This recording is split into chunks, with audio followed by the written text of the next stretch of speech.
Please ma'am, এমন কিছু করবেন না। আমার বাবার চিকিৎসা করানোর জন্য আমি ঢাকায় এসেছি চাকরি করার জন্য। আর আপনি এসব কি করছেন? যদি স্যার একটাবার দেখতে পায় তাহলে আমাকে চাকরি থেকে বের করে দেবে। আমি আমার বাবাকে চিকিৎসা করাতে পারবো না। প্লিজ আমাকে ছেড়ে দেন। চুপ, একটা কথাও বলবি না তুই। আমার সঙ্গে রেসপন্স কর, নাহলে তোর তো চাকরি থাকবেই না, উল্টো তোকে এই পৃথিবী থেকে চিরতরে বিদায় করে দেব। তারপর দেখবো তুই কি করে তোর বাবার চিকিৎসা করস। তোর বাবার যাবতীয় চিকিৎসার টাকা আমি দেব। ম্যাম, এইগুলো কি বলছেন আপনি? আবোল তাবোল। আপনি আপনার মধ্যে নেই। প্লিজ আমাকে ছেড়ে দেন, আমাকে যেতে দেন। যদি কেউ দেখে ফেলে এইখানে আমাদের দুজনকে এমন অবস্থায়, তাহলে পুরো অফিসে লঙ্কা কাণ্ড ঘটে যাবে। প্লিজ ছেড়ে দেন। চুপ, একদম চুপ। আমাকে আমার কাজ করতে দে। ভালোই ভালোই, না হলে কিন্তু তোর খবর আছে। স্বাধীন মারিয়াকে তার কাছ থেকে অনেক ছাড়ানোর চেষ্টা করে, কিন্তু কোনোভাবেই ছাড়াতে পারে না। শেষমেশ স্বাধীন নিজের রাগকে আর কন্ট্রোল করতে না পেরে মারিয়ার গালে ঠাস ঠাস করে 2টা থাপ্পড় লাগিয়ে দেয়। মারিয়া স্বাধীনের থাপ্পড় খেয়ে যেন নিজের জ্ঞান ফিরে পায়। স্বাধীনের দিকে অগ্নিদৃষ্টি নিক্ষেপ করে অনেকক্ষণ তাকিয়ে থাকে। তারপর স্বাধীনকে জোর করে বেঁধে ফেলে দেয়। তারপর মারিয়া স্বাধীনের শরীরের উপর উঠে গিয়ে এলো পাথারি কিস করতে থাকে। স্বাধীন নিজেকে অনেক সারানোর চেষ্টা করে, কিন্তু কোনোভাবেই মারিয়া তাকে আর ছাড়ছে না। শেষমেশ স্বাধীন নিজের কন্ট্রোল হারিয়ে ফেলে। তারপর মারিয়ার সঙ্গে রেসপন্স করতে লাগে। এইভাবে পেরিয়ে যায় প্রায় 3 ঘন্টা। 3 ঘন্টা পর মারিয়া স্বাধীনের বুকের উপর শুয়েছিল। মাঝে মাঝে সে মুখ তুলে স্বাধীনের দিকে তাকাচ্ছে। অন্যদিকে ছাদের উপরে সিলিং ফ্যানের দিকে তাকিয়ে আছে মারিয়া। স্বাধীনকে চিন্তিত হতে দেখে ওর বুকের উপর থেকে উঠে নিজের পোশাক পরতে পরতে স্বাধীনকে উদ্দেশ্য করে বলে, দেখ, আমি তোর দুঃখ বুঝতে পারছি, কিন্তু কি করব, নিজেকে আর ধরে রাখতে পারিনি। তোর কাছে সুপে দিয়েছি, তুই আবার এইসব কারো কাছে বলিস না। আর তোর বাবাকে চিকিৎসা করানোর জন্য যত টাকা লাগবে সব টাকা আমি দিয়ে দিব ম্যানেজারকে বলে। ম্যাম, এইগুলো কি বলছেন আপনি? আপনার মুখে কি একটু কথা আটকাচ্ছে না? নিজের ব্যাপারে এমন ভাবে কথা বলতে আপনার একটু লজ্জা করছে না? আর মায়ের জন্যই বলেছিল শহরে যাচ্ছিস, ভালো কথা, মেয়েদের কাছ থেকে দূরে থাকবি। শহরের মেয়েরা একদমই বাজে। কিন্তু আমি মার কথায় তেমন একটা প্রকৃতি দেইনি, তাই আমি পার্সোনাল গার্ড হই কখনো জানতেই পারিনি আপনি আমার সঙ্গে এমন করবেন। তাহলে কখনোই আপনার পার্সোনাল গার্ড হতাম না। দেখো, তোমার কি জানা না জানা তা জানে না, কিন্তু একটা কথা শুনে রাখবেন, তুই আমাকে অনেক ভালো সময় দিয়েছিস, আমি কখনো ভুলতে পারবো না। আর তুই আমার ফার্স্ট টাইম ছিলি। আর শোন, শুয়ে থাকতে হবে না, এখন ফ্রেশ হয়ে নেই। নিজের দিকে একটু তাকা, পুরো শরীরে লিপস্টিকের দাগ লেগে আছে। যদি এমন অবস্থায় বাহিরে যাস তাহলে সবাই উল্টোপাল্টা চিন্তা করবে। যা, ফ্রেশ হয়ে নে। মারিয়ার কথা শুনে স্বাধীন নিজের দিকে তাকায়, দেখে পুরো শরীরে লিপস্টিকের দাগ লেগে আছে। জায়গায় জায়গায় লাম্পার্স রক্ত জমে আছে, যেন খুবলে খেতে চেয়েছিল তাকে। স্বাধীন চিন্তা না করে শোয়া থেকে উঠে দেখে তার শরীরে বিন্দু মাত্র পোশাক নেই। মারিয়া তার দিকে এখনো তাকিয়ে আছে। স্বাধীনকে দেখে মারিয়া একটু বাঁকা হেসে বলতে লাগে, নেশার ঘোরে তেমন একটা উপভোগ করতে পারিনি, চল আবারও। না আপু, আমাকে যেতে হবে। স্যার নিশ্চয়ই তার জগিং এর সময় হয়ে গেছে। এখন যদি আমাকে খুঁজে না পায় আর আপনার কাছে এসে আমাকে পায়, তাহলে স্যার আমাকে মেরে টুকরো টুকরো করে নদীতে ভাসিয়ে দেবে। এই অল্প কিছু দিনেই আপনার বাবাকে আমার হাড়ে হাড়ে চেনা হয়ে গেছে। স্বাধীনের কথা যেন মারিয়ার কান অবধি পৌঁছলো না, এখনো তার দিকে বাঁকা হাসি দিয়ে রয়েছে। স্বাধীন তার দিকে মারিয়ার অমন ভাবে তাকানো দেখে তারপর স্বাধীন প্যান্ট খুঁজতে লাগে। প্যান্ট দেখে খাটের এক কোণে পড়ে আছে। তারপর প্যান্টটা ধরে তুলতে যাবে, ঠিক তখনই মারিয়া তার কাছে এসে হাত থেকে প্যান্টটা কেড়ে নিয়ে অন্যদিকে ছুঁড়ে ফেলে দেয়। তারপর স্বাধীনের 2 হাত শক্ত করে চেপে ধরে খাটের উপর শুয়ে পড়ে। বাবা আসবে না, আর তোকে ছাড়তে ইচ্ছে করছে না রে। এখন যদি পারতাম তোকে আমার সঙ্গে সব সময় কাছে রাখতাম, আর দিনভর রোম্যান্স করতাম, কাজে যেতাম না। চল একটা কাজ করি, তোকে বিয়ে করে ফেলি, তখন তো তুই আর তালবাহানা দেখাতে পারবি না আমাকে। মারিয়ার কথা শুনে স্বাধীনের যেন এখন মরি অবস্থা। কোনোভাবে মারিয়াকে ছাড়িয়ে খাট থেকে উঠতে যাবে, ঠিক তখনই পেছন থেকে স্বাধীনের হাত টান দিয়ে মারিয়া তার বুকের উপর স্বাধীনকে ফেলে দেয়, শক্ত করে জড়িয়ে ধরে আর বলতে লাগে, এর আগে অনেক ছেলেকে হাক করেছি, কিন্তু তোর মধ্যে এক অন্যরকম ভালো লাগা কাজ করছে। তোকে ছাড়তে ইচ্ছে করছে না। তোকে জড়িয়ে ধরে যেন আমি দিনের পর দিন রইতে পারবো, হাজারটা পথ পাড়ি দিতে পারবো। মারিয়ার কথা শুনে স্বাধীন মারিয়ার দিকে প্রশ্নসূচক দৃষ্টিতে তাকায়। মারিয়া স্বাধীনের দিকে তাকিয়ে মুচকে হাসি দিয়ে তার ঠোঁটের সঙ্গে ঠোঁট লাগিয়ে চুষতে লাগে। সেভাবে পেরিয়ে যায় প্রায় 5 মিনিট। মারিয়ার হাত থেকে স্বাধীন ছাড়া পেয়ে ঘন ঘন নিঃশ্বাস ফেলতে লাগে। মারিয়ার দিকে একটু রাগী দৃষ্টিতে তাকিয়ে বলতে লাগে, আপনি মানুষ না অন্য কিছু?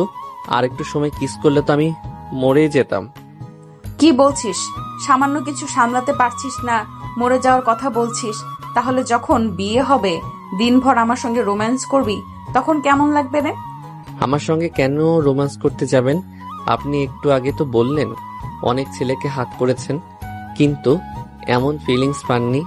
আমাকে যে হাক করে ফিলিংস পাচ্ছেন, তো ওই ছেলেদের কাছে যান। সাধু সাজতে হবে না রে। তুই কোনো মেয়েকে যে ভোগ করিসনি তার প্রমাণ কি ছিল? হ্যাঁ, আর শোন, সাফ সাফ একটা কথা বলি, আমি একদম ভার্জিন ছিলাম। আর যে ছেলেদের সঙ্গে বললাম না হাক করেছি, ওরা আমার ফ্রেন্ড ছিল, এর বেশি কিছু ছিল না। এখন এই অন্য ছেলেদের কথা বলতেই তোর গায়ে জ্বালা করছে। দেখেন ম্যাম, আমরা গ্রামের ছেলে, তেমন কিছু বুঝি না। আমরা পিওর ছিলাম। আপনারা শহরের মেয়ে, আপনারা অনেক খারাপ। আগে জানলে কখনোই এমনভাবে আপনার পার্সোনাল বডিগার্ড হয়ে থাকতাম না। আর হ্যাঁ, আমি আপনাকে বিন্দু মাত্র বিশ্বাস করি না।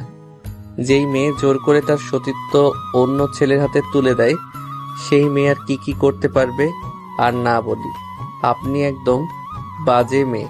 আপনার মতো বাজে মেয়েকে কখনো আমি কেন, কোনো ছেলে বিয়ে করবে না আমার সঙ্গে। আপনি আপনার বিয়ের কথা মাথা থেকে একদমই ছেড়ে ফেলুন। স্বাধীনের কথা শুনে পপির গায়ে যেন 100 ডিগ্রি রাগ উঠে যায়। পপি নিজের আর কন্ট্রোল করতে না পেরে স্বাধীনের হাতের পাশে থাকা ড্রিম লাইটটা দিয়ে বাড়ি দেয়। স্বাধীন তার হাত চেপে ধরে খাটে শুয়ে পড়ে। স্বাধীনকে কষ্ট পেতে দেখে মারিয়ার কেমন যেন অনুশোচনা বোধ কাজ করে নিজের মধ্যে। তোর সাহস কি করে হয় আমার সম্পর্কে এমন কথা বলতে? ড্রিঙ্ক করি, বন্ধুদের সাথে আড্ডা দেই, ছোটখাটো পোশাক পরি, তার মানে এই না নিজের ইজ্জত বিলিয়ে বেড়াই। আর শোন, তুই ফার্স্ট যে ছেলে আমার গায়ে টাচ করেছে। আর এই দেখ। কথাটা বলে মারিয়া কোনো মতে নিজেকে সামলে নিয়ে ওয়াশরুমে চলে যায়। অন্যদিকে স্বাধীন তার হাত চেপে ধরে এখনো খাটের উপর শুয়ে থেকে ঘুমাচ্ছে। হাতের অনেক অংশে এখনো কাজ ঢুকে আছে। স্বাধীন নিজেকে আর দমাতে না পেরে অজ্ঞান হয়ে যায়। অন্যদিকে মারিয়া ওয়াশরুম থেকে বের হয়ে সামনের দিকে তাকিয়ে দেখে স্বাধীন এখনো সেই অবস্থায় খাটের উপর শুয়ে আছে। একটু চিন্তা হয়, স্বাধীনের কাছে গিয়ে গায়ে হাত দেয়, দেখে স্বাধীনের কোনো রেসপন্স নাই। অনেকটা চমকে উঠে নাকের সামনে হাত দিয়ে দেখে এখনো নিঃশ্বাস ফেলছে। তারপর টেবিলের উপর থেকে পানির গ্লাসটা নিয়ে এসে স্বাধীনের বুকে পানি দিতে লাগে। ঠিক তখনই স্বাধীনের জ্ঞান ফিরে আসে। হাতের ব্যথা এখন দ্বিগুণ। তারপর কোন রকম শোয়া থেকে উঠে বসে মিটমিট করে সামনের দিকে তাকিয়ে দেখে মারিয়া দাঁড়িয়ে আছে, এখনো তার হাতে পানির গ্লাস। স্বাধীন নিজেকে সামনে নিয়ে দাঁড়াতে যাবে, ঠিক তখনই তাল সামলাতে না পেরে পড়ে যেতে যাবে। ঠিক তখনই কোনো মতে মারিয়া স্বাধীনকে জড়িয়ে ধরে টাল সামলাতে না পেরে স্বাধীনকে নিয়ে খাটের উপর পড়ে যায়। স্বাধীনের চোখ বন্ধ করে ফেলে। কোনো মতে তাকিয়ে দেখে মারিয়া তার দিকে ছলো ছলো দৃষ্টিতে তাকিয়ে আছে। স্বাধীন মারিয়াকে তার কাছ থেকে সরিয়ে দিয়ে উঠে দাঁড়িয়ে রুম থেকে বের হতে যাবে।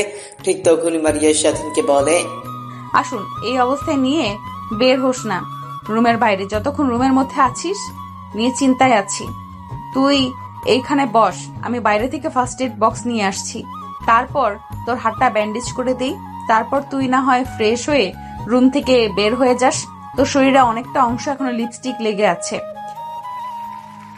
যদি নিচে চাস তাহলে বাসার সবাই অবশ্যই তোকে দেখে ফেলবে আর অনেকে অনেক কথা বলবে। মারিয়ার কথা শুনে স্বাধীন দরজার কাছ থেকে সরে এসে খাটে বসে পড়ে। মারিয়া ওয়ার্ড্রপ থেকে জামা কাপড় বের করে পরিধান করে রুমের বাইরে চলে যায়। তারপর ফার্স্ট এড বক্স নিয়ে আসে রুমে স্বাধীনের কাছে। তারপর চেয়ার টেনে স্বাধীনের সামনে গিয়ে বসে। ফার্স্ট এড বক্স থেকে সাবধান বের করে হাতে যেখানে যেখানে কাজ লেগে কেটে গেছে সেখানে সেখানে পরিষ্কার করতে লাগে। তারপর সুন্দরভাবে স্বাধীনের হাত ব্যান্ডেজ করে দেয়। স্বাধীন উঠে দাঁড়াতে যাবে, ঠিক তখনই আবার বসে পড়ে। শরীর অনেক ক্লান্ত হয়, রাতভর তার উপর অত্যাচার হয় আর হাত কেটে রক্ত বের হয়, অনেকটা ক্লান্ত সে। তারপর পপি কোনো মতে স্বাধীনকে ধরাধরি করে ওয়াশরুমে নিয়ে যায়। তারপর স্বাধীনের শরীরে যেখানে যেখানে লিপস্টিকের দাগ লেগে আছে সেখানে সেখানে ভালোভাবে পরিষ্কার করে দিতে লাগে। স্বাধীন অনেকটা অবাক হয়ে যায়, মারিয়ার মধ্যে যেন এক অন্য মেয়েকে দেখতে পাচ্ছে সে। মারিয়ার দিকে একবার নজর যেতে দেখে মারিয়ার চোখ অশ্রুতে ছলছল করছে, যেন নিমিষেই বাঁধ ভেঙে সেটা বের হতে পারে।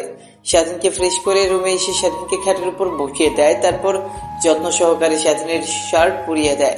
তারপর মারিয়া বিছানার চাদরটা তুলে অন্য আরেকটা বিছানার চাদর পেরে দেয়। স্বাধীন এখনো ঠায় মেরে সেখানে বসেছিল। ঠিক তখনই মারিয়া স্বাধীনের কাছ সে কপালে ঘন একটা চুম্বন করে। স্বাধীন বুঝতে পারে না মেয়েটির আবার কি হলো। একটু পর স্বাধীনকে ছেড়ে দিয়ে মারিয়া বলতে লাগে, সরি তোমার সঙ্গে তখন অমন ব্যবহার করার জন্য। আসলে সব মেয়ে তার উপর আরোপকে অস্বীকার করতে পারে, কিন্তু তার চরিত্রে যদি কোনো আরোপ লাগে তাহলে নিজেকে আর কন্ট্রোল করতে পারে না। তাই আমিও কন্ট্রোল করতে না পেরে তোমার সঙ্গে এমন ব্যবহার করে ফেলেছি। I am extremely sorry, please তুমি আমাকে ক্ষমা করে দাও। মারিয়ার কথা তার কান অবধি যেন এখনো পৌঁছয় না। স্বাধীন মারিয়াকে তার কাছ থেকে কোনো মতে সরিয়ে দরজা খুলে রুম থেকে বের হয়ে তার রুমে চলে যায়। স্বাধীন তার রুমে গিয়ে পোশাক পরিবর্তন করে মারিয়ার বাবার রুমের সামনে চলে আসে। দরজায় কড়া নাড়তেই মারিয়ার বাবা দরজা খুলে দেয়। কি ব্যাপার স্বাধীন, তোমার আজ ঘুম থেকে উঠতে লেট হয়ে গেছে? প্রত্যেকদিন তুমি এসে আমাকে ঘুম থেকে তুলে দাও, তারপর আমি নামাজ পড়ে আমি জগিং করতে যাই, কিন্তু আজ এত লেট হয়েছে, কি হয়েছে তোমার? ঠিক তখনই মারিয়ার বাবার নজর যায় স্বাধীনের হাতের দিকে। স্বাধীনের হাতটা তার দিকে এগিয়ে নিয়ে এসে স্বাধীনকে উদ্দেশ্য করে মারিয়ার বাবা বলতে লাগে, কি হয়েছে, তোমার হাতে ব্যান্ডেজ করা কেন? মারিয়ার বাবার প্রশ্নের উত্তরে কি জবাব দিবে কিছুই বুঝতে পারে না। আমতা আমতা করে স্বাধীন বলতে লাগে, আসলে স্যার, ঘুম থেকে উঠে ওয়াশরুমে হঠাৎ পা স্লিপ কেটে পড়ে যায়, হাতে একটু ব্যথা পাই, তাই রুমে শুয়েছিলাম। আর আসতে একটু লেট হয়েছে, সরি লেট করার জন্য। ইটস ওকে বাবা, তুমি রুমের মধ্যে আসো। তারপর স্বাধীন রুমের মধ্যে প্রবেশ করে। মারিয়ার বাবা জগিং এর পোশাক পরে নেয়। স্বাধীন হাতে একটা ফ্লাক্স পানির বোতল নিয়ে বের হয়। মারিয়ার বাবা জগিং করছে, স্বাধীনও তার পিছু পিছু হাঁটছে। যখন পানি লাগছে তখন মারিয়ার বাবার দিকে পানি এগিয়ে দিচ্ছে স্বাধীন মারিয়ার বাবার পিছু পিছু হাঁটতে হাঁটতে হঠাৎ জ্ঞান হারিয়ে মাটিতে পড়ে যায়। মারিয়ার বাবা স্বাধীনের নাম ধরে ডাকে, কিন্তু তার কোনো রেসপন্স পায় না। পেছনে ফিরে তাকিয়ে দেখে স্বাধীন মাটিতে পড়ে আছে। তখন ডাকাডাকি করে মুখের পানি ছেটে দেয়, কিন্তু তার জ্ঞান ফেরে না। শেষমেশ অ্যাম্বুলেন্স ফোন করে স্বাধীনকে নিয়ে হসপিটাল চলে যায়। হসপিটালে নিয়ে গিয়ে ভর্তি করে দেয়। ডাক্তার, ছেলেটার কি হয়েছে? হঠাৎ আমার সঙ্গে হাঁটতে হাঁটতে অজ্ঞান হয়ে মাটিতে পড়ে গেল, আর পানি সিটার দেওয়ার পর তার জ্ঞান ফিরে আসলো না। কোনো ডেঞ্জারাস কিছু হয়েছে কি ডাক্তার? আসলে আমি নিজেও বুঝতে পারছি না, এই বয়সে ছেলেটা আনন্দ ফুর্তির মধ্যে দিয়ে থাকবে। ছেলেটা অনেক চিন্তিত, অনেক দুর্বল হয়ে গেছে। চিন্তা করতে করতে তাই জ্ঞান হারিয়ে ফেলেছে। জ্ঞান ফিরলে ছেলেটাকে বলবেন নিজের শরীরের দিকে একটু খেয়াল রাখতে, আর যেন ও চিন্তা না করে। আর আমি কিছু ওষুধ লিখে দিচ্ছি, সেগুলো খাওয়ালে ইনশাল্লাহ খুব দ্রুত সুস্থ হয়ে উঠবে। ডাক্তার কথাটা বলে কেবিন থেকে বের হয়ে যায়। মারিয়ার বাবা গিয়ে স্বাধীনের পাশে চেয়ার টেনে বসে পড়ে। ঠিক তখনই মারিয়া তার বাবাকে ফোন করে। বাবা তুমি কোথায়? তুমি তো এত লেট করে বাসায় ফেরো না। আজ এত লেট হয়ে গেছে কিন্তু তুমি বাসায় আসোনি। কোথায় আছো তুমি? তুমি তো জগিং করতে এতটা সময় নাও না। আরে মা, বলিস না, স্বাধীন আছে না, আমার সঙ্গে হাঁটাহাঁটি করতে করতে হঠাৎ করে জ্ঞান হারিয়ে মাটিতে পড়ে যায়। মারিয়া তার বাবার মুখ থেকে এমন কথা শুনে অনেকটা অবাক হয়ে যায়। নিজের উপরে নিজেরই ধিক্কার দিতে লাগে। তারপর উদ্বেগ কণ্ঠ নিয়ে মারিয়া তার বাবাকে উদ্দেশ্য করে একের পর এক প্রশ্ন করে বলতে লাগে, বাবা কি হয়েছে ছেলেটার? এখন কোথায়? তোমরা কি করছো? আর ছেলেটার কন্ডিশন এখন কেমন হয়েছে? আর থাম, একসঙ্গে এত প্রশ্নের উত্তর কি করে দেব? এখন ঠিক আছে, ডাক্তার বলেছে অনেক চিন্তা করে আর শরীর অনেক দুর্বল, তাই হাঁটতে হাঁটতে জ্ঞান হারিয়ে ফেলেছে। আর আমরা এই হাসপাতালে এসেছি, একটু পর আমি বাসায় যাব। ছেলেটা না হসপিটালে কিছুদিন থাকুক, সুস্থ হয়ে তারপর না হয় বাড়িতে ফিরবে। আচ্ছা বাবা, তাহলে তুমি আসো, আমাকে একটু বের হতে হবে। আজকে কলেজে একটু এক্সট্রা ক্লাস আছে, ফিরতে লেট হতে পারে, কিংবা বান্ধবীদের বাসায় থাকতে পারি। আচ্ছা মা, ঠিক আছে, তাহলে নিজের দিকে খেয়াল রাখিস। আর হ্যাঁ, তোর বিষয়ে দিন দিন নেগেটিভ রিপোর্ট আসছে। তুই নাকি অনেক ড্রিঙ্কস করিস, বন্ধুদের সাথে নাইট ক্লাবে যাস। বলছি কি মা, এগুলো কমে দে। আর হ্যাঁ, এনজয় করার বয়স তোদের, এনজয় করবে, সমস্যা নেই, কিন্তু সবসময় ড্রিঙ্কস করা, এনজয় করা এইগুলা কিন্তু ভালো না। তোর মনে নেই ইমরান আঙ্কেলের কথা, যে ইমরান আঙ্কেল তোকে অনেক ভালোবাসতো ছোটবেলা থেকে, ছোটবেলা তোর কাছে এসে তোকে অনেক চকলেট দিত। আর ওই ইমরান আঙ্কেল ড্রিঙ্কস করতে করতে তার ক্যান্সার ধরা পড়ে। আমি চাই না, তুই আমার একমাত্র মেয়ে, মা মরা মেয়ে, তোকে নিয়ে আমি বেঁচে আছি। তোর যদি এমন কিছু হয় তাহলে আমি নিজেকে বাঁচাতে পারবো না। অন্তত নিজের দিকে তাকা, আমার দিকে একবার তাকা। এসব বাদ দে মা। আচ্ছা বাবা, আমি আর ড্রিঙ্ক করব না, এখন সামনে এক্সাম, আমি সেই দিকেই ফোকাস দিয়েছি। আল্লাহ হাফেজ বাবা, সকালে দেখা হবে। কথাটা বলে মারিয়া ফোন কেটে দেয়। অন্যদিকে স্বাধীনের জ্ঞান ফিরতে নিজেকে হাসপাতালে আবিষ্কার করে। সামনের দিকে তাকিয়ে দেখে মারিয়ার বাবা কারোর সঙ্গে কথা বলছে। কথা বলার ধরন দেখে বুঝতে পারে মারিয়ার সঙ্গে। মারিয়ার বাবা ফোন রেখে দিয়ে স্বাধীনের দিকে তাকিয়ে দেখে স্বাধীন তার দিকে তাকিয়ে আছে। তুমি এতটুকু ছেলে হয়ে কি এমন চিন্তা করো? চাকরি নেওয়ার সময় তো আমার কাছে অনেক অনভিনয় করেছিলে চাকরি নেওয়ার জন্য। বাবা, তুমি আমাকে তোমার বাবা মনে করে সব কথা খুলে বলতে পারো। কি হয়েছে তোমার সঙ্গে? আমি অনেক বেটার ফিল করি তোমার সঙ্গে কথা বলে, অনেক বেটার ফিল করি। বলো বাবা, কি হয়েছে বলতে পারো আমার সঙ্গে।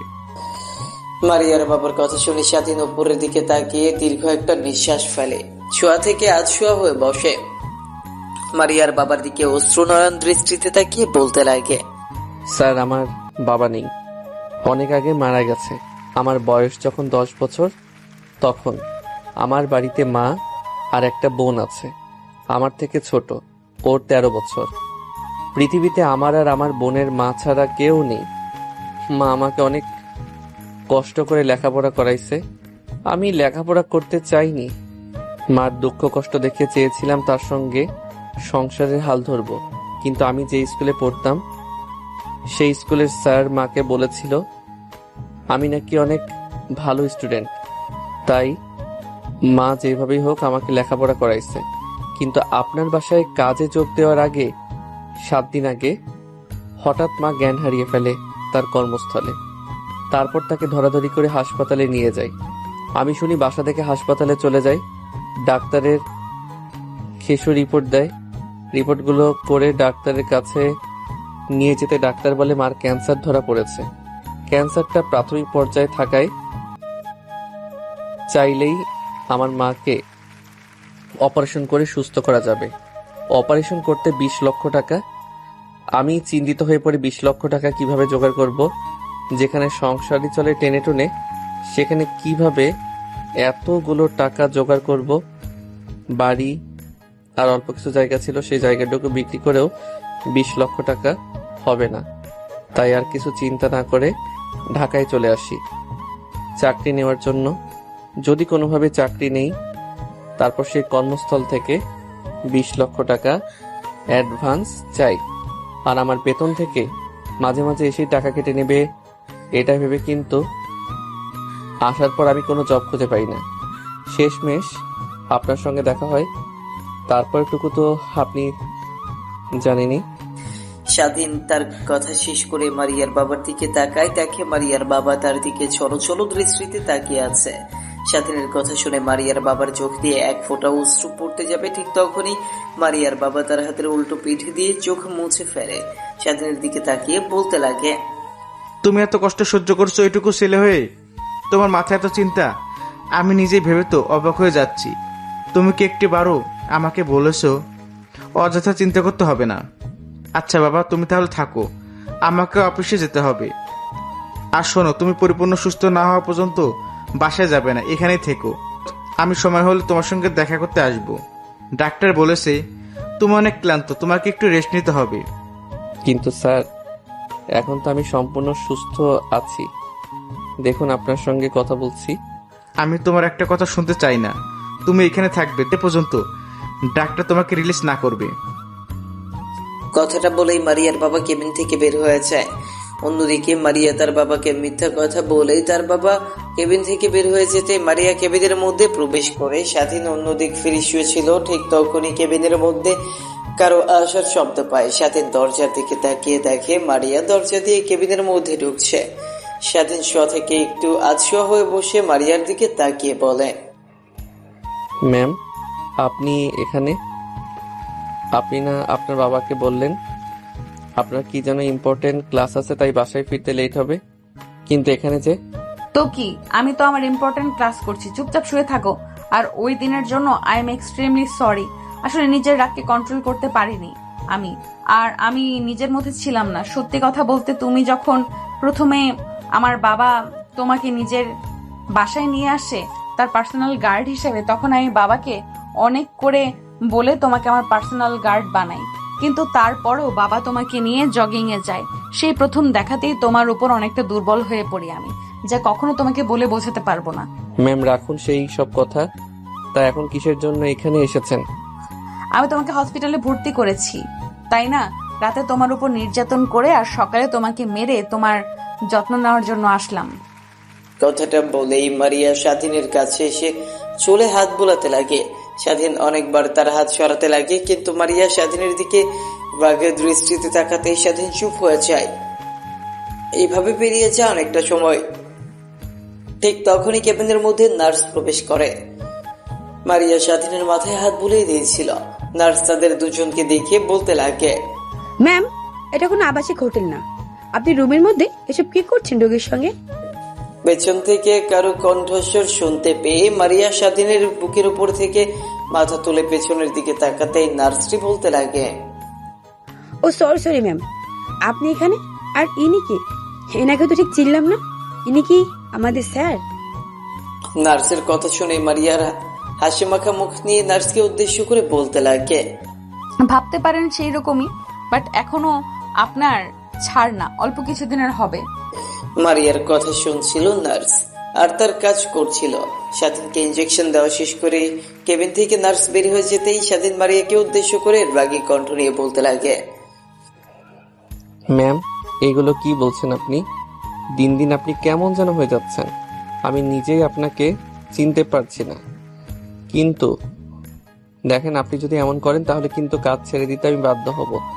কারণ আমি কখনোই এমন কিছু চাইবো না যার জন্য আমাকে আপনার বাবা ভুল বুঝুক। আমি আপনার বাবার হাত জোড়াজোড়ি করে চাকরি নিয়েছিলাম। আমি তার কথার বরখেলাপি করতে পারবো না, তার সঙ্গে বিশ্বাসঘাতকতা করতে পারবো না।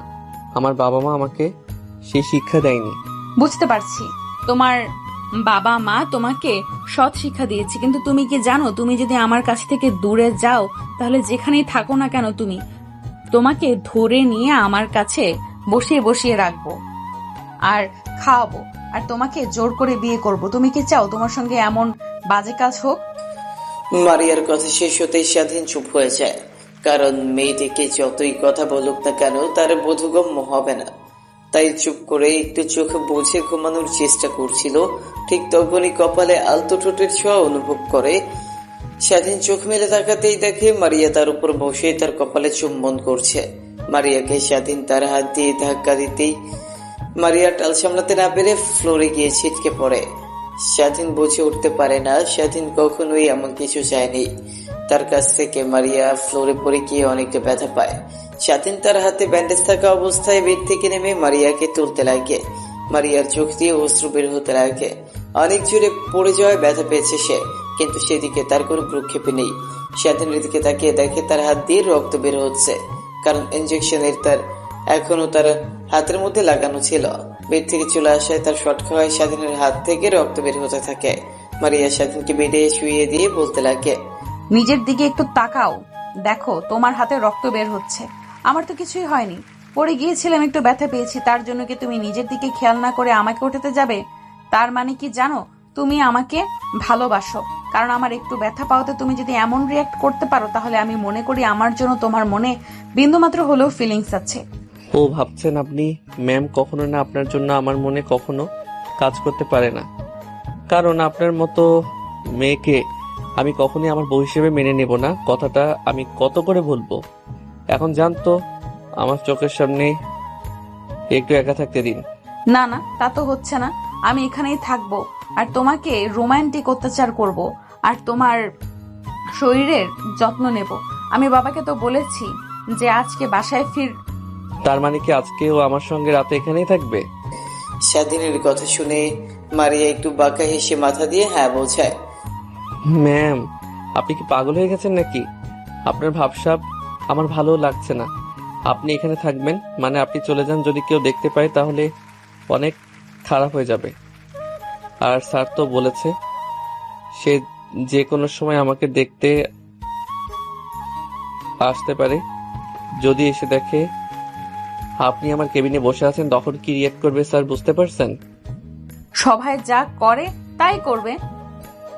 তার মেয়ে আর মেয়ের জামাই একই কেবিনে আছে। দেখ ভালো, আপনার সঙ্গে কথা বলে পারবে, উঠবো না। কথাটা বলেই স্বাধীন অন্য পাশ ফিরে জানলা দিয়ে বাহিরের দিকে তাকিয়ে আছে। বুঝে উঠতে পারে না সময়টা কত হয়েছে। হাতে ফোনটা নিয়ে দেখে তার মায়ের অনেকগুলো মিস কল। স্বাধীন অবাক হয়ে যায়। অবাক হয়ে স্বাধীন তার মায়ের কাছে ফোন করতে যাবে, ঠিক তখনই তার মা ফোন করে বসে। স্বাধীন ফোন রিসিভ করে কানের পাশে ধরতেই ওই পাশ থেকে তার মা বলতে লাগে, কিরে বাবা, তোকে সে কখন থেকে ফোন করছি কিন্তু তোর ফোনের সারা শব্দ পাচ্ছি না। ফোনটা একবার রিসিভ করছিস না, কি হয়েছে তোর জানিস? তোকে নিয়ে একটা খারাপ স্বপ্ন দেখেছি আমি, তাই তোকে নিয়ে অনেক চিন্তা হচ্ছে রে বাপ। তুই বাসায় চলে আয়, তোর বাবার রেখে যাওয়া জমি তুই কাজ করে খা। আমাকে তো চিকিৎসা করাতে হবে না। আল্লাহ যতদিন হায়াত দিয়েছে ততদিন এই পৃথিবীতে বেঁচে থাকবো, তাই একদিন বেশি কিংবা একদিন কমও এই পৃথিবীতে থাকবো না রে। ফোন করে শুধু এই একটা কথাটাই বল। আসলে কাজের চাপ অনেক তো, তাই ফোন হাতে নিয়ে দেখিনি। আচ্ছা, তোমার এখন শরীরের কি অবস্থা? আর বোনের কি খবর? ও ঠিক মতো স্কুলে যাওয়া আসা করে না তো? হ্যাঁ যাই তো, ও তোর সঙ্গে কথা বলার জন্য পাগল হয়ে গেছে, কিন্তু তুই তো তখন ফোন ধরলি না, স্কুলে গেছে। সেটা যখন তোকে আবার ফোন করব তখন না হয় তুই ফোন রিসিভ করিস। আচ্ছা মা। তারপর স্বাধীন তার মায়ের সঙ্গে কথা বলতে লাগে। অন্যদিকে মারিয়া পাশে চেয়ার নিয়ে বসে স্বাধীন তার মায়ের সঙ্গে কথোপকথনগুলো শুনছিল আর মুচকে মুচকে হাসছিল। আসলে মারিয়ার মা অনেক আগেই মারা গিয়েছে, তার জন্মের 2 বছর পর। গল্পে অনেকটা দূরেই তো চলে আসলাম। এবার আপনাদেরকে নায়ক আর নায়িকার পরিচয় করিয়ে দিই। নায়কের নাম স্বাধীন, মা বাবার একমাত্র সন্তান, ছোট্ট একটা বোন আছে। স্বাধীনের বাবা একটা রোড অ্যাক্সিডেন্টে অনেক আগেই মারা গিয়েছে।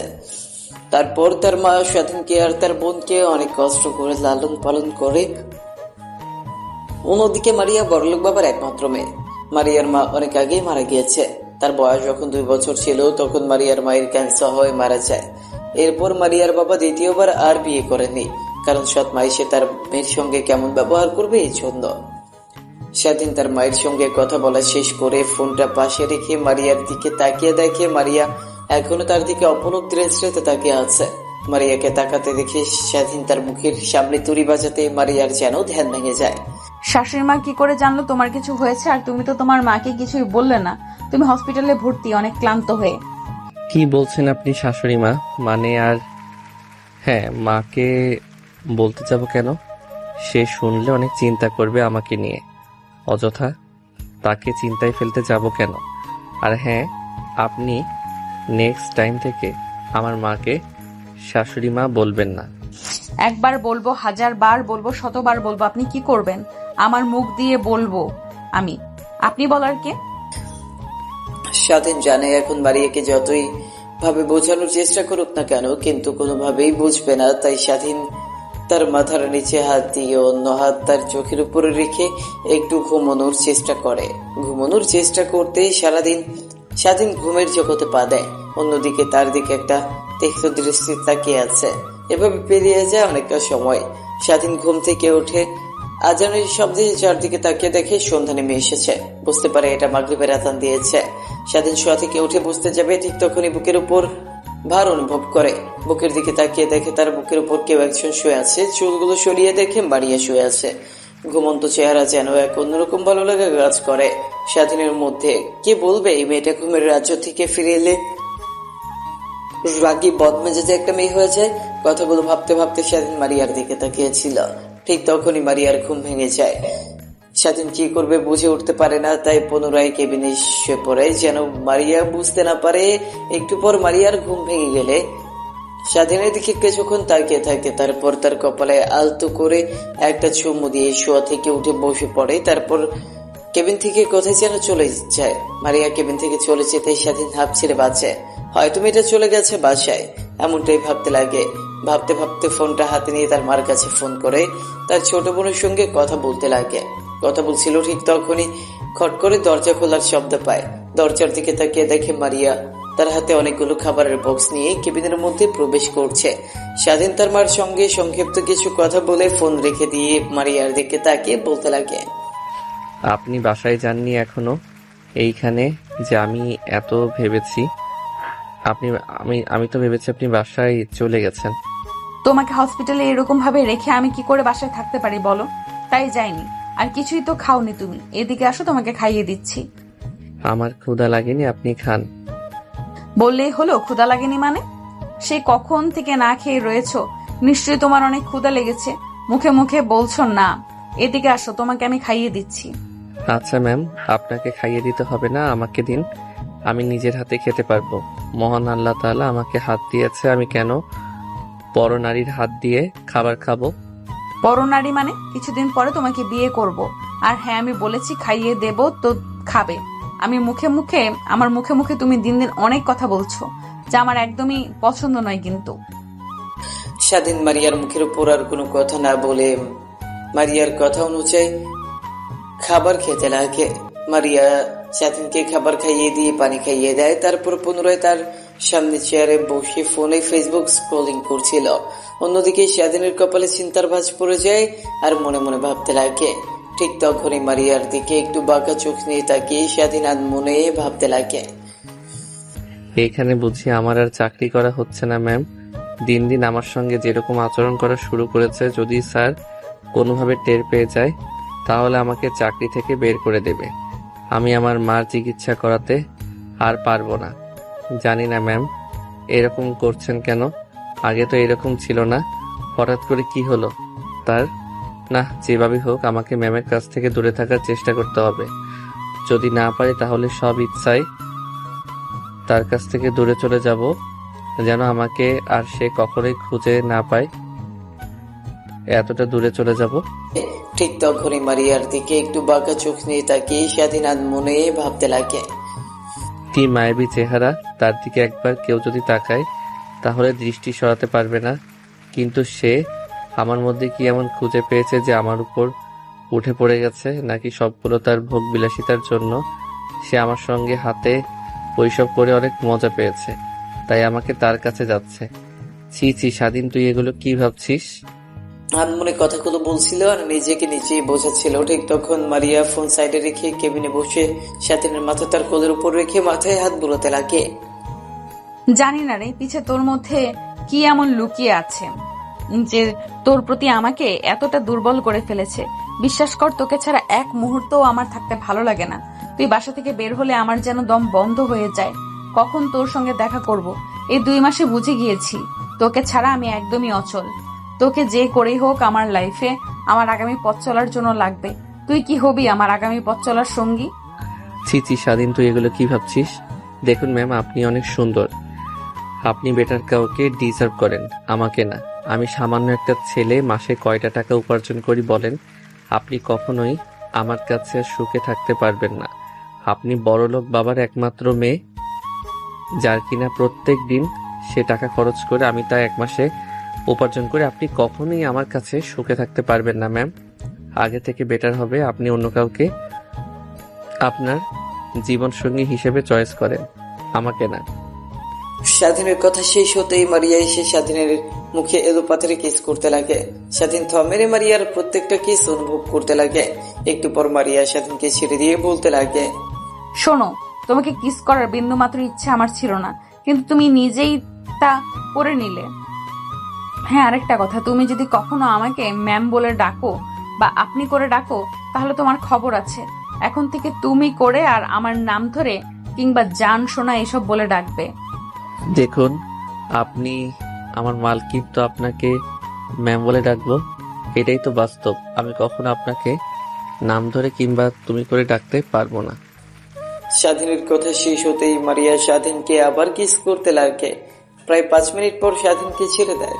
স্বাধীন হাঁপাতে লাগে। মারিয়া মুচকে একটু বাঁকা হেসে স্বাধীনকে উদ্দেশ্য করে বলে, এখনো কি তুই তোর আগের সিদ্ধান্তেই অটুট থাকবি, নাকি আমাকে কিংবা আপনি করে বলি এই রোমান্টিক অত্যাচার সহ্য করবি? কোনটা বাকি তোর ইচ্ছে?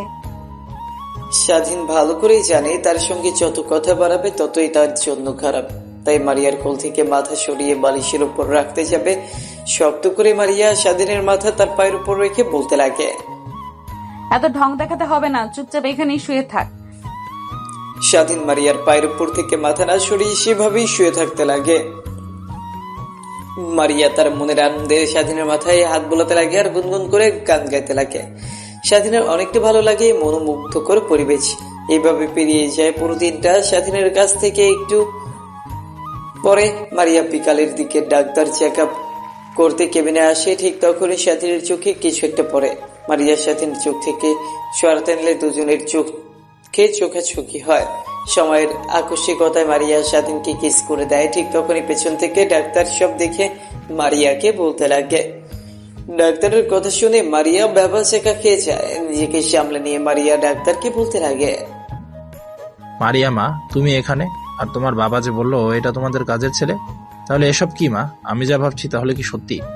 না মানে আসলে আঙ্কেল, ওর চোখে কিছু একটা পড়েছিল, বের করে দিলাম, এর থেকে বেশি কিছু না। ও আচ্ছা, তা মা তুমি বাসা যাবে না? তোমাকে তো সে সকাল থেকে দেখছি কেবিনের মধ্যে ছেলেটার সঙ্গে বসে কথা বলছো। সত্যি কথা বলতে আঙ্কেলের অবস্থা এরকম আমার কারণে হয়েছে, কারণ আমি কালকে রাতে ছেলেটাকে অনেক মারধর করেছিলাম। দেখছেন না হাতে ব্যান্ডেজ করা, তাই একটু যত্ন নিলাম। তারপর ডাক্তার মারিয়ার সঙ্গে আরো কিছু কথা বলে কেবিন থেকে বেরিয়ে যায়। আসলে স্বাধীনকে যে হাসপাতালে ভর্তি করা হয়েছে এটা মারিয়াদেরই হাসপাতাল। এখানে গরিব দুঃখীদের বিনামূল্যে চিকিৎসা দেয়। মারিয়ার বাবা অনেক দয়াশীল ব্যক্তি। সে এইভাবে পেরিয়ে যায় দিনটা। রাতের বেলা স্বাধীন ঘুমিয়ে পড়ে। তাকে ঘুমের ইনজেকশন দেওয়ার কারণে মারিয়া স্বাধীনের বুকের উপর ঘুমিয়ে পড়ে। সকালবেলা মারিয়ার বাবা জগিং করতে করতে হাসপাতালে চলে আসে। স্বাধীনকে দেখার জন্য কেবিনের মধ্যে প্রবেশ করে। স্বাধীনকে আর মারিয়াকে তেমন ভাবে দেখতে পেয়ে তার যেন মাথায় আকাশ ভেঙে পড়ে। নিজেকে সামলে নিয়ে কোন রকম ভাবে কেবিন থেকে বের হয়ে যায়। তারপর বাসার উদ্দেশ্যে রওনা দিতে যাবে। ঠিক তখনই ডাক্তার পেছন থেকে এসে বলতে লাগে, তোর মেয়ের আচরণ ভাববা খুব একটা ভালো দেখলাম না রে। ছেলেটার সঙ্গে অনেকটা ঘনিষ্ঠ সম্পর্ক পার করতেছে দেখছি। আমি আবার সেই তুই বের হয়ে যাওয়ার পর থেকে কেবিনে এসে ছেলেটাকে যত্ন নিচ্ছে। ওদের মধ্যে কিছু একটা আছে। আমি বলি কি, তুই তোর মেয়েকে কাছ থেকে দূরে সরিয়ে নিয়ে যা। মারিয়ার বাবা আর কোনো চিন্তা না করে হাসপাতাল থেকে বের হয়ে যায় বাসায়। চিন্তায় যেন তার মাথা ফেটে যাওয়ার অবস্থা। সোফায় বসে চা খাচ্ছে সে আর টিভির দিকে তাকিয়ে আছে, কিন্তু তার খেয়াল টিভিতে নেই, অন্যদিকে রয়েছে। অন্যদিকে স্বাধীনের ঘুম ভাঙতেই বুকের উপর ভারী অনুভব করে। বুকের দিকে তাকিয়ে দেখে মারিয়া ঘুমিয়ে আছে। স্বাধীন নিজের অজান্তেই মারিয়ার মাথায় হাত বোলাতে লাগে। মারিয়ার ঘুম ভেঙে যায়। মাথায় কারো স্পর্শ পেয়ে মিটিমিটি করে তাকিয়ে দেখে স্বাধীন তার দিকে তাকিয়ে মাথায় হাত বুলিয়ে দিচ্ছে। মারিয়ার অনেকটা ভালো লাগে। মারিয়াকে নড়াচড়া করতে দেখে স্বাধীন তার মাথার উপর থেকে হাত সরিয়ে দেয়। ঘুমানোর ভান করতে লাগে। মারিয়া স্বাধীনের দিকে তাকিয়ে মুচকে হেসে নিজেকে একটু গোছগাছ করে স্বাধীনের মাথায় হাত বোলাতে বোলাতে ছোট্ট করে কপালে একটা কিস করে কেবিন থেকে বেরিয়ে যায়। মারিয়াকে কেবিন থেকে বের হয়ে যেতে দেখে স্বাধীন স্বস্তির একটা নিঃশ্বাস ফেলে। অন্যদিকে ইমরান খান এখনো সোফায় বসে একের পর এক চা খেতে লাগে আর টিভির দিকে তাকিয়ে আনমনে চিন্তা করছিল। ঠিক তখনই কলিং বেল বেজে ওঠে। দরজার দিকে তাকাতে দেখে তার মেয়ে আসছে। তখনই বলতে লাগে তার মেয়েকে উদ্দেশ্য করে, কি মা, কইছিলি রাতে সকালে বের হয়েছিলি, দিন পেরে রাত গেল, কোনো খোঁজ খবরই নেই। ফোন করলাম, তোর ফোন অফ বললো। কি হয়েছিল তোর? কোথায় ছিলি? মারিয়া তার বাবার দিকে তাকিয়ে একটা হাসি দিয়ে বলতে লাগে, কই আর থাকবো, কয়েকদিন পর কলেজে ছিলাম, ফোনের চার্জ ছিল না, তোমাকে ফোন করে কথা বলবো, আর রাতের বেলা একটা বান্ধবীর বাসায় ছিলাম, বাসায় আসিনি। মারিয়াকে তার বাবা কোনো কিছু বুঝতে না দিয়ে মুচকি একটা কৃত্রিম হাসি দিয়ে বলতে লাগে, আচ্ছা মা, তুমি তাহলে তোমার রুমে যাও, ফ্রেশ হয়ে খাবার দাবার করে নাও, আমি অফিসে যাচ্ছি। মারিয়া তার বাবার কথা শুনেই তার রুমে চলে যায় ফ্রেশ হতে। অন্যদিকে মারিয়ার বাবা এমন অবস্থাতেই বাড়ি থেকে বের হয়ে হসপিটালে চলে যায়। তারপর সোজা স্বাধীনের কেবিনে চলে যায়। স্বাধীন চোখ বুঝে থেকে ঘুমানোর চেষ্টা করছিল। ঠিক তখনই কারো আসার শব্দ শুনতে পায়। দরজার দিকে তাকিয়ে দেখে মারিয়ার বাবা। তারপর স্বাধীন শোয়া থেকে আধশোয়া হয়ে বসে মারিয়ার বাবাকে উদ্দেশ্য করে বলতে লাগে, আঙ্কেল, আপনি অযথা আসতে গেলেন কেন? আর এখন তো আপনার অফিসের সময় এখানে যে। স্বাধীনকে কোনো রাগ না দেখিয়ে হাসি মাখা মুখ নিয়ে স্বাধীনের দিকে তাকিয়ে বলতে লাগে, শোনো বাবা, তুমি তোমার দিকে তাকাও, আর একটা বার আমার মেয়ের দিকে তাকাও। দেখো কতটা ডিফারেন্ট তোমাদের দুজনের মধ্যে। আমি সকালে এসেছিলাম তোমাকে দেখার জন্য, কিন্তু তোমাকে আর মারিয়াকে এমন অবস্থা দেখে আমি অনেকটাই ভেঙে পড়ি। তোমার কাছ থেকে কখনো আমি এটা আশা করিনি। আমি যে সবসময় বলি যা আবার তা হয়ে গেছে। তোমার বাবার চিকিৎসার জন্য কত টাকা লাগবে? 20 লক্ষ টাকা, তাই না? আমি তোমাকে 20 লক্ষ টাকা দিচ্ছি, সঙ্গে আরো 10 লক্ষ টাকা দিচ্ছি। তুমি 30 লক্ষ টাকা নিয়ে ঢাকা থেকে তোমার গ্রামের বাড়িতে চলে যাবে, কখনো ঢাকায় ফিরবে না, কোনোভাবে তার সঙ্গে কন্ট্যাক্ট করবে না। তুমি আমাকে ওয়াদা করো। আঙ্কেল, আপনি যা ভাবছেন একদমই তা না। আপনার মেয়ে অযথা আমার সঙ্গে এমন ব্যবহার করে, কিন্তু আমি তার কথায় কোনো রাজি না। মায়ের চিকিৎসা করার জন্য 20 লক্ষ টাকা লাগবে। আমাকে 20 লক্ষ টাকা দিলে আমি অনেকটা উপকৃত হব। আপনাকে সময় মতো আমি 20 লক্ষ টাকা ফিরিয়ে দেব। যদি কোনো দিন জোগাড় করতে পারি, আমাকে ব্যবসা করার জন্য 10 লক্ষ টাকা দিতে হবে না, আমাকে 20 লক্ষ টাকা দিলেই হবে। আমি এখনই ম্যানেজারকে ফোন করে এইখানে টাকা আনার কথা বলছি। তুমি আমার বাসাও যাবে না, সোজা এখান থেকে তোমার গ্রামে চলে যাবে। তুমি অনেক ভালো, তোমার মতো সৎ ছেলে আমি কখনো আগে দেখিনি। কিন্তু আমি কখনো আমার মেয়েকে কখনো এমন ছেলের সাথে দেখতে চাই না যে ছেলে আমার মেয়েকে ঠিক মতো ভাত কাপড় দিতে পারবে না। আমার মেয়ে প্রত্যেক দিনে খরচ করে, তো তোমার 1 মাসের মাইনাস সমান। আর যদি কোনো প্রয়োজন পড়ে নাম্বারটা নিয়ে যাও, আমাকে ফোন করো, তাহলেই হবে।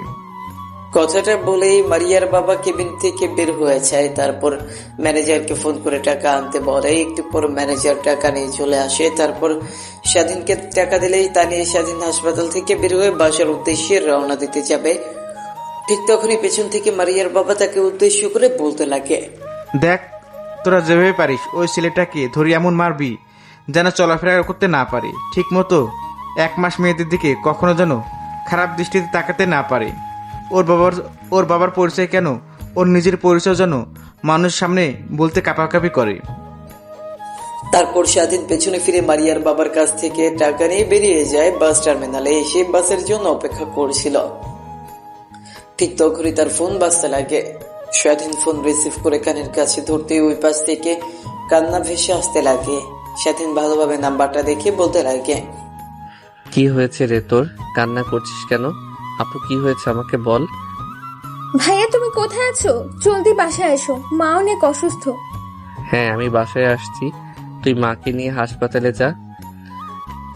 আমি সৌরভকে ফোন করে বলে দিচ্ছি আমি বাস কাউন্টারে বসে আছি। 4 ঘন্টা পর বাসায় গিয়ে পৌঁছাবো। ঠিক তখনই বাস চলে আসে। স্বাধীন গিয়ে বাসতে বসে পড়ে। বাস চলছে তার আপন গতিতে, কিন্তু সামিয়া কান্না করলো কেন? এর আগে তো মা বহুবার অসুস্থ হয়ে পড়েছিল, সে তো এমন ভাবে কান্না করেনি। স্বাধীনের কিছুই বোধগম্য হচ্ছে না। আনমনে বাহিরের দিকে তাকিয়ে আছে। ঠিক তখনই তার চোখ বেয়ে 1 ফোঁটা অশ্রু বের হয়ে পড়ে।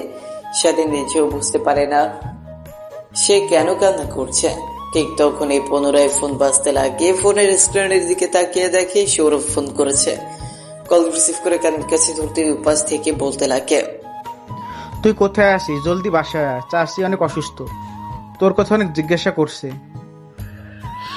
তাহলে মার কাছে ফোনটা দে, আমি কথা বলি। না, দেয়া যাবে না, জলদি বাসায় চলে আয়। হ্যাঁ, আসছি রে, আর মাত্র 1 ঘন্টা সময় লাগবে। কথাটা বলেই স্বাধীন ফোন রেখে দেয়। প্রায় 1 ঘন্টা পর বাসার সামনে গিয়ে পৌঁছয়। রিক্সা থেকে নেমে রিক্সাওয়ালাকে ভাড়া দিয়ে বাইরে উঠানের সামনে যেতেই দেখে অনেক মানুষের ভিড় ঠেলে সামনের দিকে এগিয়ে দেখে খাটনি রাখা উঠানের মাঝখানে স্বাধীনকে দেখতে পেয়ে তার ছোট বোন সামিয়া দৌড়ে এসে স্বাধীনকে ধরে কান্না করতে করতে বলতে লাগে, ভাইয়া রে, আমাদের এই পৃথিবীতে আর কেউ রইল না রে।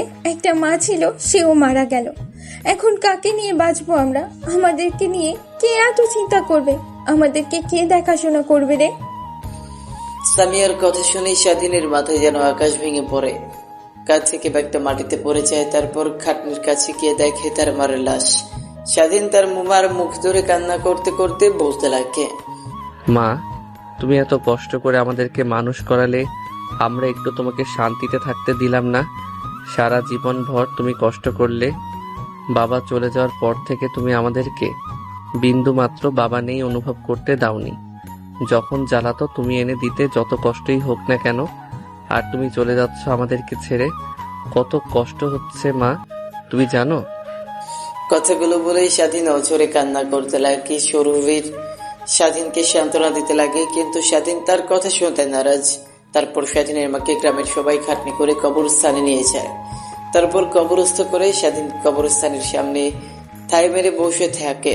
সৌরভ এসে স্বাধীনের কাঁধে হাত রেখে বলতে লাগে, দেখ, এই পৃথিবীতে কেউ চিরস্থায়ী নয়, সবাইকে এই পৃথিবী ছেড়ে চলে যেতে হবে।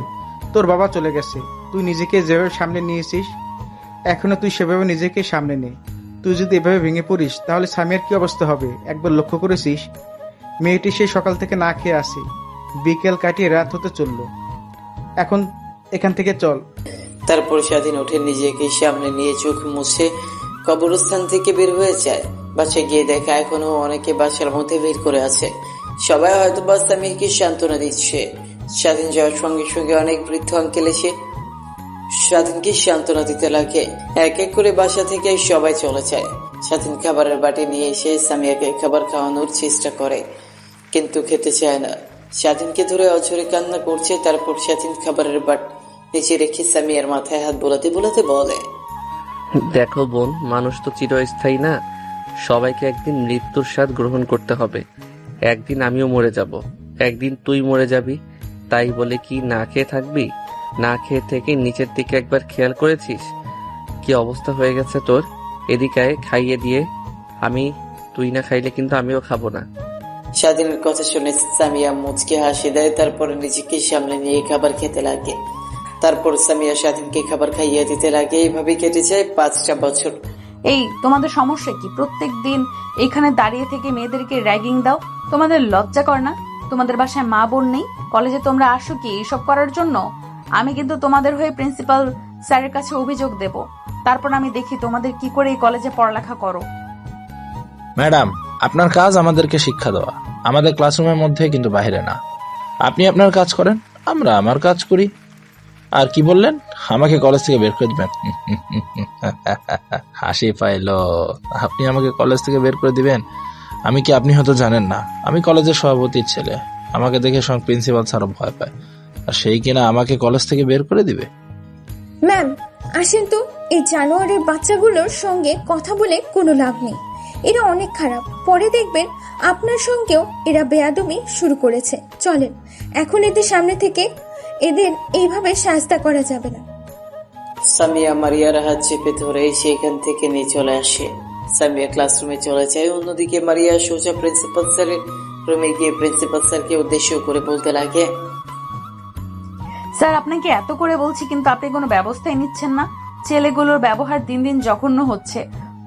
ওদের অতিষ্ঠ কোনো মেয়ে ঠিকমতো কলেজে আসতে পারে না। প্রত্যেকদিন কলেজের গেটের সামনে দাঁড়িয়ে থেকে মেয়েদের সঙ্গে বাজে বাজে কথা বলবে, বাজে বাজে লিখে দিবে। আজকে তো আমার সামনে একটা মেয়ের স্কার্ফ ধরে টান দিয়েছে। মারে, কি করব আমার বল? আমার তো হাত পা বাঁধা। ওই ছেলেগুলোর সঙ্গে কখনোই পেরে উঠতে পারবো না। ওদের ডান হাত এই শহরের আন্ডারওয়ার্ল্ডের বড় ডন। সবাই তাকে দেখে ভয় পায়, আমরাও তাকে দেখে ভয় পাই। আর বিশেষ কথা হলো, ও ছেলেটা হচ্ছে আমাদের কলেজের সভাপতির ছেলে। ওর জন্য একটু দাপট দেখে চলাফেরা করে। মুখ বুঝে সহ্য করা ছাড়া কিছুই করতে পারি না। কিন্তু আমি করব না। আমার বাবার সম্পর্কে আপনি তেমন একটা ধ্যান রাখেন না। কালকে থেকে দেখবেন ছেলেগুলোর প্রত্যেকটা মেয়েকে সম্মান করে চলবে। মা, এমন কিছু করো না যাতে তোমার নিজের বিপদ ডেকে নিয়ে আসো। নিজের দিকে খেয়াল রেখে কাজ করো। কথাটি বলেই মারিয়া কেবিন থেকে বের হয়ে আসে। তারপর তার বাবাকে ফোন করে ছেলেদের বিষয়ে সব কথা বলতে লাগে। মারিয়ার বাবা আগে আন্ডারওয়ার্ল্ডের বড় ডন ছিল। সে থেকে সবাই তাকে অনেক সম্মান করে। কিন্তু একদিন মারিয়ার মা ক্যান্সার আক্রান্ত হয়। মরে যাওয়ার সময় বলেছিল আন্ডারওয়ার্ল্ড লাইন থেকে সে যেন সরে আসে। খুন খারাপি যেন আর না করে, সেই থেকে মারিয়ার বাবা ভালো মানুষ হয়ে সমাজে চলাফেরা করে। মারিয়ার বাবা কথাটা শুনে অনেকটা রেগে যায়। তারপর কেউ একজনকে ফোন করে। দেখ, তোরা যেভাবে পারিস ওই ছেলেটাকে ধরে এমন মারবি যেন চলাফেরা করতে না পারে, ঠিক মতো 1 মাস মেয়েদের দিকে কখনো যেন খারাপ দৃষ্টিতে তাকাতে না পারে। ওর বাবার পরিচয় কেন, ওর নিজের পরিচয় যেন মানুষের সামনে বলতে কাঁপাকাঁপি করে। ওকে স্যার, কালকে থেকে দেখবেন ছেলেগুলো সকলকে সম্মান করে চলছে। তাহলে আমি ফোন রাখি, আর কোনো দরকার পড়লে আমাকে ফোন করবেন। মারিয়ার বাবা ফোন রেখে দেয়। কেবিনের মধ্যে বসেছিল, ঠিক তখনই কেবিনের মধ্যে মারিয়ার বাবার ম্যানেজার প্রবেশ করে। মারিয়ার বাবাকে বলতে লাগে, স্যার, আজকে শেখ ইন্ডাস্ট্রির সঙ্গে ডিল রয়েছে। যে ডিলটা করার জন্য আমরা পিক আপ তো 1 বছর ধরে ওয়েট করছিলাম। তারা আজকে ফোন করে আমাদেরকে তাদের কোম্পানিতে যেতে বলেছে। আমাদের প্রোডাক্টের স্যাম্পলগুলো নিয়ে যেতে তাদের যদি পছন্দ হয় তাহলে তারা অনেক চড়া দামে আমাদের কাছ থেকে প্রোডাক্ট কিনবে। তাহলে আমি গিয়ে প্রোডাক্টের স্যাম্পলগুলো প্রস্তুত করছি, আর আপনি রেডি হয়ে নিন, এখনই বের হব। কথাটি বলেই কেবিন থেকে ম্যানেজার বের হয়ে যায়। অন্যদিকে মারিয়ার বাবা ফ্রেশ হয়ে নিয়ে বের হয়। বাইরে এসে দেখে ম্যানেজার দাঁড়িয়ে আছে।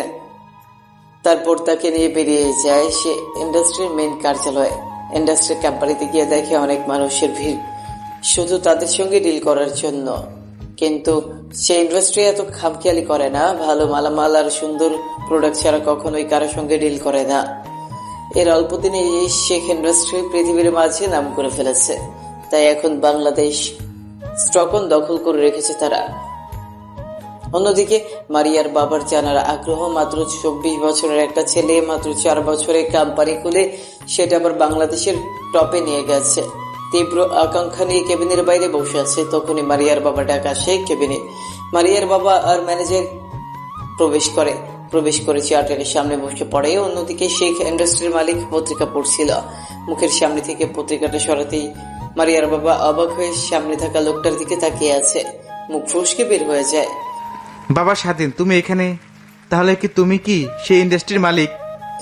স্বাধীন মারিয়ার বাবাকে এখানে দেখতে পেয়ে অবাক হয়ে যায়।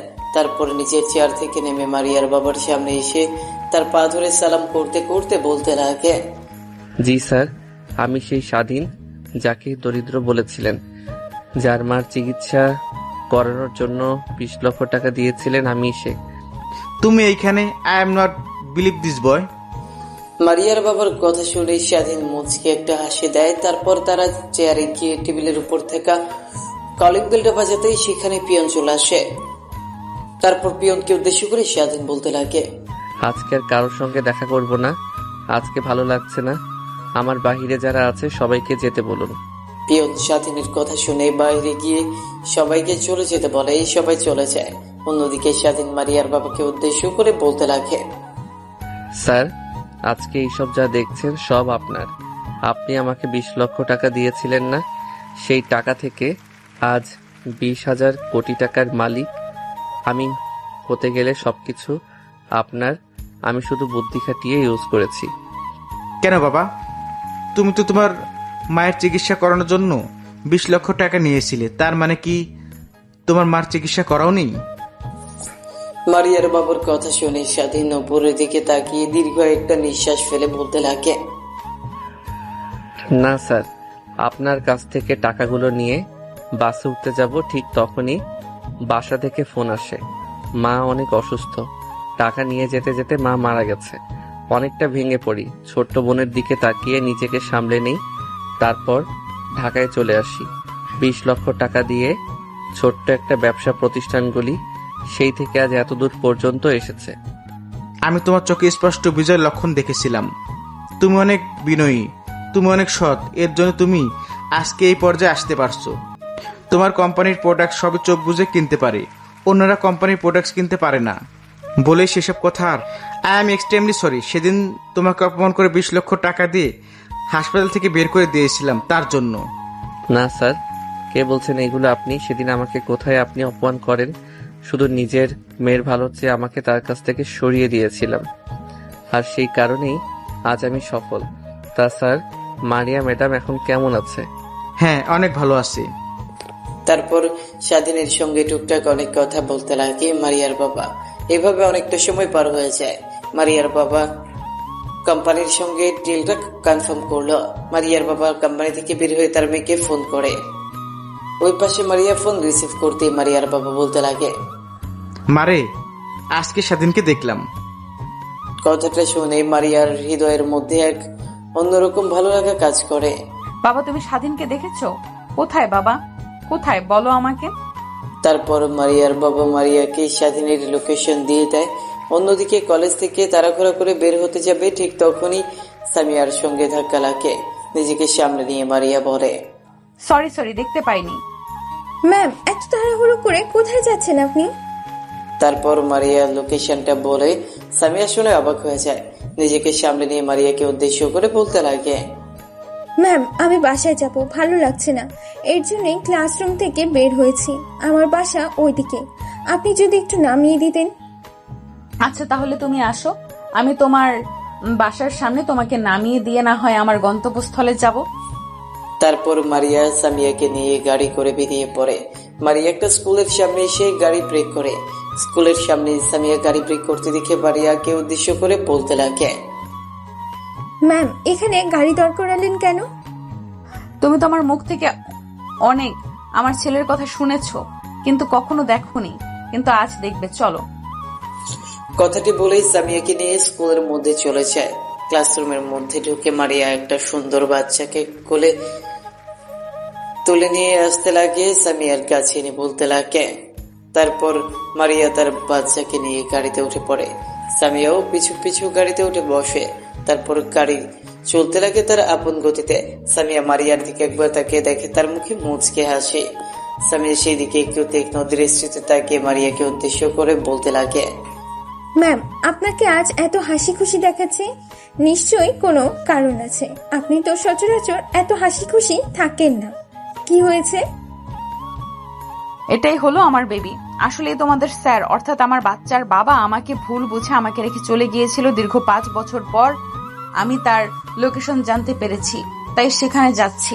আমি তোমার স্যার নিজেও জানে না এটাই যে তার, না জানি তুমি দেখে তাহলে কত তাই না খুশি হবে। তারপর সামিয়া একটু অনুশোচনা বোধ কাজ করে নিজের মধ্যে। নিজেকে সামনে নিয়ে সামিয়া বলতে লাগে, আচ্ছা ম্যাম, কিছু মনে না করলে একটা প্রশ্ন করব। আপনি কি আপনার সম্পর্কে আমাকে কিছু বলবেন? স্যারের নাম কি আর সে কি কাজ করে? তোমাদের স্যারের নাম স্বাধীন শেখ, ইন্ডাস্ট্রির মালিক। কি ম্যাম, সত্যি? মালিক, হ্যাঁ সত্যি, কিন্তু আগে তোমাদের স্যার এমন ছিল না, অনেক গরিব ছিল। জানি না হঠাৎ করে এত বড়লোক কোটিপতি কি করে হয়ে গেল। আজ কাজ করছিলাম, ঠিক তখনই বাবা ফোন করে বলল স্বাধীনকে সে দেখেছে এই ঠিকানায়, তাই আমি সেখানেই যাচ্ছি। সামিয়ার সঙ্গে কথা বলতে বলতে মারিয়া লোকেশনের চলে আসে। গাড়িটা ব্রেক করে নেমে যায়। তার ছেলেকে কোলে তুলে নিয়ে সামিয়াকে উদ্দেশ্য করে বলতে লাগে, তাহলে তুমি বাসায় চলে যাও, আমি ভেতরে যাব। কথাটা বলেই মারিয়া কোম্পানির ভেতরে ঢুকে পড়ে। গেটে দারোয়ান অনেকবার দাঁড় করানোর চেষ্টা করে, কিন্তু সবাইকে পাশ কাটিয়ে কোম্পানির ভেতর প্রবেশ করে। তারপর ম্যানেজারকে ডাক দিয়ে বসের কেবিন কোনটা সেটা জিজ্ঞেস করতেই ম্যানেজার বলে দেয়। খট করে দরজা খুলে কেবিনের মধ্যে ঢুকে দেখে স্বাধীন ল্যাপটপে কাজ করছিল। হঠাৎ খট করে দরজা খোলাই সামনের দিকে তাকিয়ে দেখে দাঁড়িয়ে আছে তারপর একটা ফুটফুটে সন্তান। আনুমানিক বয়স 4 থেকে 4.5 বছর হবে। মারিয়া স্বাধীনের কাছে গিয়ে স্বাধীনকে জড়িয়ে ধরে এলো পাথরে চুমু খেতে লাগে। স্বাধীন বিরক্ত হয়ে মারিয়াকে ধাক্কা দিয়ে নিজের কাছ থেকে সরিয়ে দিয়ে বলতে লাগে, কে আপনি? আর আপনার সাহস কি করে হয় আমাকে এসে জড়িয়ে ধরে আমাকে কিস করার? তুমি আমাকে চিনতে পারছো না? আমি মারিয়া। আমি মারিয়া নামের কাউকে? আপনি এখন এখান থেকে আসতে পারেন। মারিয়া স্বাধীন নিজেদের মধ্যে কথা কাটাকাটি করছিল। ঠিক তখনই মারিয়া স্বাধীনের ছেলে স্বাধীনের কাছে এসে তার হাত চেপে ধরে বলতে লাগে। ছেলেটার কথা শুনে স্বাধীন নিমিষেই থমকে যায়। ছেলেটার দিকে ভালোভাবে তাকিয়ে দেখে একদম তার মতো দেখতে হয়েছে। ছেলেটাকে কোলে তুলে নিয়ে এলো পাথারি মুখে স্বাধীন তার ছেলেকে ধরে বলতে লাগে। ছেলেটার কথা শেষ হতেই স্বাধীন রাগী দৃষ্টিতে মারিয়ার দিকে তাকায়। মারিয়া মাথা দিয়ে হ্যাঁ বোঝায়। স্বাধীন তার ছেলেকে শক্ত করে জড়িয়ে ধরে বলতে লাগে, কে তোমার বাবা আর আমাকে তুমি বাবা বলছো যে? আমি তো আর কারোর কিছুই হই না, সে আমাকে জড়িয়ে ধরে 5 বছর অনুশোচনা কাটাবে। ছেলে পেয়েছে, এতেই হবে। কথাটি বলে মারিয়া অন্য পাশ ফিরে তাকায়। স্বাধীন তার ছেলেকে কোলে তুলে মারিয়াকে জড়িয়ে ধরে কপালে চুমু দিতে লাগে। ঠিক তখনই খট করে দরজা লাগানোর শব্দ শুনতে পায়। দরজার দিকে তাকিয়ে দেখে সামিয়া। মারিয়া একটু অবাক হয়ে সামিয়াকে উদ্দেশ্য করে বলে, সামিয়া, তুমি এখানে যে, আর তুমি বাসায় যাওনি? আমার তো একই প্রশ্ন ভাইয়া, তুমি বিয়ে করেছো আমাকে না জানিয়ে, তাও আবার 5 বছর আগে। মারিয়া, তুমি সামিয়াকে চেনো? চিনবে না কেন? সামিয়া তো আমাদের কলেজেই পড়ালেখা করে, চিনবো না কেন? ভাইয়া, তুমি কিন্তু আমার প্রশ্ন পাস করতে যাচ্ছ, আমার উত্তরটা আমাকে দাও। তারপর স্বাধীনের থেকে শেষ পর্যন্ত খুলে বলে। তারপর স্বাধীনের কোল থেকে তার ছেলেকে নিজের কোলে নিয়ে বলতে লাগে, তোমাদের দুজনের সঙ্গে আমার কোনো কথা নেই। আরে আমার ভাস্তিকে নিয়ে আমি গেলাম, তোমরা এখানেই থাকো। বাসায় গেলে কিন্তু তোমাদের খবর আছে। কথাটা বলেই স্বাধীনের ছেলেকে নিয়ে সামিয়া কেবিন থেকে বেরিয়ে যায়। সামিয়া কেবিন থেকে বেরিয়ে যেতেই স্বাধীন মারিয়াকে শক্ত করে জড়িয়ে ধরে কিস করতে লাগে। সমাপ্ত।